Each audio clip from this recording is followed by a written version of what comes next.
सुभाषने परत एकदा नजर रोखून समोर पाहिले. ती आकृती नाहीशी झाली होती. समोरच मुले ओरडत पडली होती. सुभाष त्यांच्या दिशेने धावला व आपल्या हातातील विजेरीचा प्रकाश त्यांच्यावर रोखत त्याने सर्वांना उभे केले. तुम्ही? त्यांना सांभाळून, त्यांना ओळखून सुभाषने त्यांना विचारले. सर, आमच्या परीला त्या दुष्ट शक्तीने पळवले आहे. तिला वाचवण्यासाठी आम्ही इथे आलो आहोत. आम्हाला मदत करा सर. अजित म्हणाला. घाबरू नका. ती दुष्ट शक्ती त्या लहान मुलीला काहीच करू शकणार नाही. तुम्ही लवकर चला इथून, सुभाष म्हणाला व सर्व मुलांना घेऊन तो लगेच खोली बाहेर पडला. सगळेच जलद गतीने हॉलमध्ये आले. सुभाष दरवाजाजवळ गेला व त्याने दरवाजा उघडण्याचा प्रयत्न केला, पण दरवाजा घट्ट बंद होता.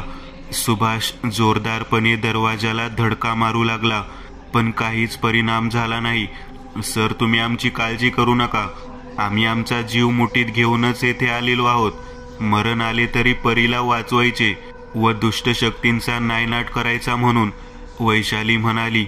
सगळ्यांनी तिला दुजोरा दिला. खूप हिम्मतवान आहात तुम्ही. पण परीला कुठे शोधायचे? सुभाषने विचारले. सर, तळघर. पण तळघराचा रस्ता कोणाला माहीत आहे? सुभाषने विचारले. तसे सगळेच एकदम शांत झाले. सर, मला ठाऊक आहे, म्हणत खुशी पुढे निघाली व चालत चालत हॉलपासून थोड्या दूर असलेल्या किचनमध्ये आली. इथेच कुठेतरी तळघराचा रस्ता आहे, खुशी म्हणाली. तसे सगळे आपापल्या हातात पेटती मेणबत्ती घेऊन शोधू लागले. काही वेळ गेली न तोच किचनमधून वस्तू आपोआप थरथरू लागल्या. तसे सगळे घाबरून मागे सरकले आणि अचानक थरथरणाऱ्या सर्व वस्तू त्यांच्यावर फेकण्यात आल्या. छोट्या मोठ्या लोखंडाच्या वस्तू, भांडी, कुंडी व किचनमध्ये असतील नसतील त्या सर्व गोष्टी त्यांच्यावर येऊन आपटल्या. मुले ओरडून खाली पडली. अचानक हॉलमध्ये कर्कश आवाज घुमला. वेगवेगळ्या वस्तूंचा मार खाऊन खाली पडलेल्या मुलांचे डोळे तिकडे स्थिरावले. सुभाषने आपली विजेरी तिकडे फिरवली आणि तो घाबरूनच गेला. हॉलमधील खुर्च्या आपोआप सरकत किचनच्या दिशेने येत होत्या आणि अचानक एक खुर्ची वेगात मुलांच्या दिशेने फेकली गेली. तसा सुभाष धावला व मध्ये पडला. खुर्ची जोरात त्याच्यावर आपटली आणि सुभाष किचनमधील बेसिनवर जाऊन आदळला. त्याचा हात नळावर आपटला आणि अनपेक्षितपणे नळ फिरला. तसा काहीसा वेगळाच आवाज झाला आणि फ्लोअरची एक चौकोर फरची खारकन सरकली व खाली जाणारा एक रस्ता मोकळा झाला. सुभाषचे व मुलांचे तिकडे लक्ष गेले. तसे त्यांच्या चेहऱ्यावर आनंद पसरला, पण तो टिकला नाही, कारण संपूर्ण घर हादरवून टाकणाऱ्या किंकाळ्या घरात घुमू लागल्या. सगळेच घाबरून गेले. लवकर, म्हणत सुभाषने एकेकाला तळघरात उतरवले. घाबरलेला सुभाष तेथे वरतीच उभा होता. तोच एक जोरदार धक्का त्याला बसला आणि तो तळघरात जाणाऱ्या पायऱ्यांवर आपटला. कोलांट्या खात खाली येऊन आपटला. सर्व मुले घाबरून गेली व धावत जाऊन त्यांनी सुभाषला उठवले. मी बरा आहे. लहान मुलीला शोधा. समोरच भिंत होती. तळघरात हलकासा पिवळा प्रकाश होता व कुबट आणि घाण दर्प तिथे पसरला होता. जागोजागी सुकलेले रक्त पडले होते. सगळेजण भिंतीला चिकटून हळुवारपणे चालत पुढे सरकले. ती आड येणारी भिंत अर्ध्यावरच संपली. खुशीने हळूच त्या भिंती आडून डोकावून समोर पाहिले आणि तिला रडूच कोसळले. वेळ न दवडता खुशी धावली. अगदी भिंतीला खेटून एक लहान आकृती साखळदंडात जखडून निपचित पडलेली होती. परी, परी उठ बघ, मी आलेली आहे. खुशी रडत ओरडली व तिने परीचे डोके आपल्या हातात उचलून घेतले. परीचा चेहरा एकदम कोमेजून गेला होता व तिचे शरीरही अशक्त झाले होते. परी उठ, बघ मी आले आहे, खुशी परत एकदा मोठ्या आवाजात म्हणाली. सगळ्यांचे लक्ष समोर खिळले होते. परीने आपले डोळे किलकिले केले आणि सगळेच आनंदात ओरडले. खुशीने परीला छातीशी कवटाळून घेतले. विजयने आपल्या बॅगेतून चॉकलेट काढून परीला खाऊ घातले. तो सर्व प्रसंग पाहून सुभाषचे डोळेही भरून आले व त्याच्या ओठावर हास्य पसरले. तोच तळघरातील दिवा चर करून चालू बंद झाला आणि सगळे वातावरण एकदम बदलले. सगळ्यांचेच काळीज अतिवेगाने धडधडू लागले. तळघरात येणाऱ्या पायऱ्यांवर कोणाची तरी धाड धाड वाजणारी पावले सर्वांच्या कानावर ऐकू येऊ लागली. सुभाषने सावध होऊन आपल्या हातातील बंदूक समोर ताणली आणि पुढच्याच क्षणी ती सैतानी आकृती भिंती आडून आपले दात विचकत समोर आली. तिची जळजळीत नजर सुभाषवर स्थिरावली होती. सर्व मुले घाबरून एकमेकांना चिकटून बसली होती. त्या दुष्टाने आपले एक पाऊल समोर उचलले आणि सुभाषने गोळी झाडली. फाट आवाज करत गोळी आकृतीच्या आरपार निघून गेली आणि बुलेटचे आवरण खळ करून खाली पडले. हसत त्या आकृतीने आपले पाय सुभाषच्या दिशेने उचलले. सुभाषने परत एकदा गोळी झाडली, पण त्या राक्षसाला काहीही इजा न करता गोळ्या आरपार निघून जात होत्या. आतापर्यंत रागात ओरडत ती आकृती सुभाषवर धावली व तिने सुभाषला हवेत वीतभर उचलून बाजूला भिरकावून दिले. काही कोलांट्या खात सुभाष दूर जाऊन पडला. आकृतीने आपला कुरूप हात पुढे केला आणि एक धारधार रक्ताने माखलेला लांब कोयता त्याच्या हातात येऊन स्थिरावला. खी खी हसत तो त्या लहान मुलांच्या दिशेने धावला व आपल्या हातातील कोयता त्याने ओरडणाऱ्या मुलांवर फिरवला. तोच सुभाषने धावत येऊन त्यांच्यावर झेप घेतली आणि त्या भयानक आकृतीसोबत सुभाष दूर जाऊन पडला. सुभाषने त्या आकृतीला घट्ट पकडून ठेवले. ती आकृती आपले तोंड विचकत हसत होती.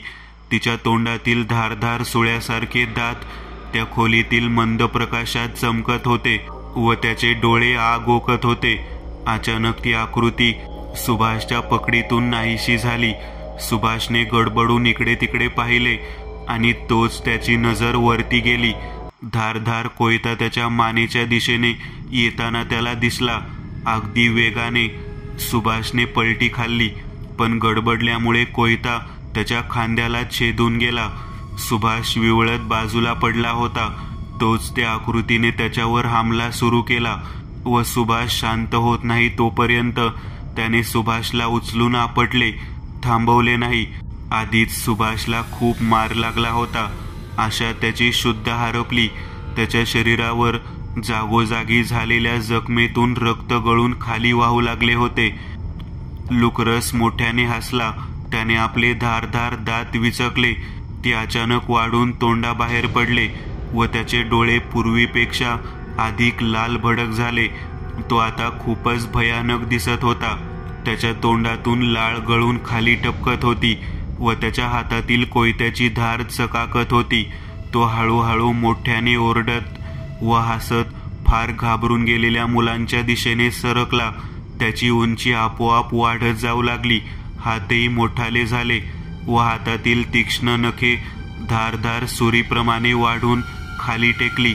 ते तो फ्लोअरवर ओढत नेत मुलांजवळ पोहोचला. शेवटचा वार करावा म्हणून त्याने संपूर्ण गतीने आपला हात त्या मुलांवर फिरवला. सप आवाज करत तीक्ष्ण नखे मुलांवर फिरणार तोच काहीतरी गडबड झाली आणि त्या आकृतीचा हात तुटून खाली पडला. तसे मुले ओरडली. ओरडत ती आकृती थयाथया नाचू लागली व तिने तशीच आपली मान मागे फिरवली. खूपच भयानक होता तो चेहरा. खंजर आपले काम करून रुद्रच्या हातात येऊन स्थिरावले होते. रुद्रही आपली जळजळीत नजर त्या राक्षसी आकृतीवरून हटवण्याचं नाव घेत नव्हता.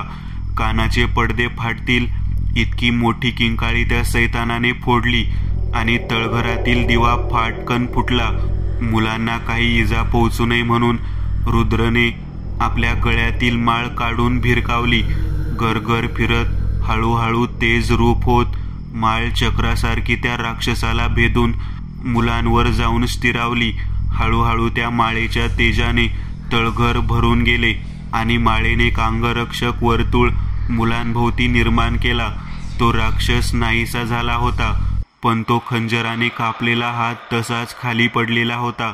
अचानक जोरदार वारा तळघरात कुठून तरी शिरला व तो 6-7 फूट लांब हात थरथरू लागला आणि अचानक तो विरघळून द्रव्य रूप झाला व ते द्रव्य हळूहळू एक मानवी आकार धारण करू लागले. एक काळी सावली येऊन त्या आकारात शिरली आणि पुन्हा तो राक्षस त्याच रूपात येऊन सर्वांसमोर उभा ठाकला. मुले तर अचंबितपणे पाहत बसली होती. तो हसला व क्षणात वातावरणात गायब झाला. तसा रुद्र सावध झाला. अचानक हवेचा जोरदार झोका आला व त्याने रुद्रला जोरदार टक्कर दिली. तसा रुद्र दूर जाऊन आपटला. रुद्र उठतो न उठतो तोच त्या अदृश्य सैतानाने परत रुद्रवर हमला केला. तसा रुद्र बाजूच्या भिंतीवर जाऊन आपटला. परत तो हवेचा झोका रुद्रच्या दिशेने अतिवेगाने सरकत होता. आता त्याच्याकडे कोयताही होता. अगदी वेगात रुद्रजवळ पोहोचून त्याने रुद्रवर वार केला. रुद्र क्षणात बाजूला झाला व आपल्या हातातील विभूती त्याने त्या अदृश्य दुष्ट शक्तीवर फेकली. तसा किंकाळत लुकरस आपल्या मूळ रूपात आला. त्याच्या हातातून कोयता गळून खाली पडला. त्याच्या अंगावर ठिणग्या उडू लागल्या. रुद्रने परत मंतरलेले पाणी आणि विभूती त्याच्यावर अधिक प्रमाणात टाकली. तसे अधिक मोठ्याने ओरडत लुकरस खाली गडाबडा लोळू लागला. त्याच्या मायारूपी शरीराचा ताबा आता जळजळीत अग्नीने घेतला होता आणि पुढच्याच क्षणी तो पेटून राख झाला व त्याचा धुरारूपी आत्मा हवेत उडाला. रुद्रने लगेच त्याला बाटलीत बंद केले व खाली सांडलेली राख एका कपड्यात गोळा केली. सुभाषचे डोळे उघडले आणि अचानक रुद्रचा चेहरा आपल्या नजरेसमोर पाहून तो खूप दचकला. रुद्र, तू? त्याच्या तोंडून शब्द फुटले. पण तू इथे कसा काय आलास? सुभाषने विचारले. मी सांगते, खुशी म्हणाली. तसे सगळ्यांच्या नजरा तिच्याकडे फिरल्या. मीच गेले होते त्यांना आणायला. मी सर्व हकीकत सांगितली होती, परीची सोडून. पण रुद्र तिथे नव्हता. मग मला रिकाम्या हाताने परतावे लागले होते व परीला वाचवण्यासाठी मीच मोठे पाऊल उचलले. खुशी म्हणाली. मी घरी परतलो आणि नितेश व दक्षाने मला सगळे सांगितले. मग काय, मी इथे. रुद्र म्हणाला. बरे झाले रुद्र तू आलास, नाहीतर. सुभाष अडखळला. आता झाले गेले विसरून जा, म्हणत रुद्रने सुभाषला आधार देऊन उभे केले.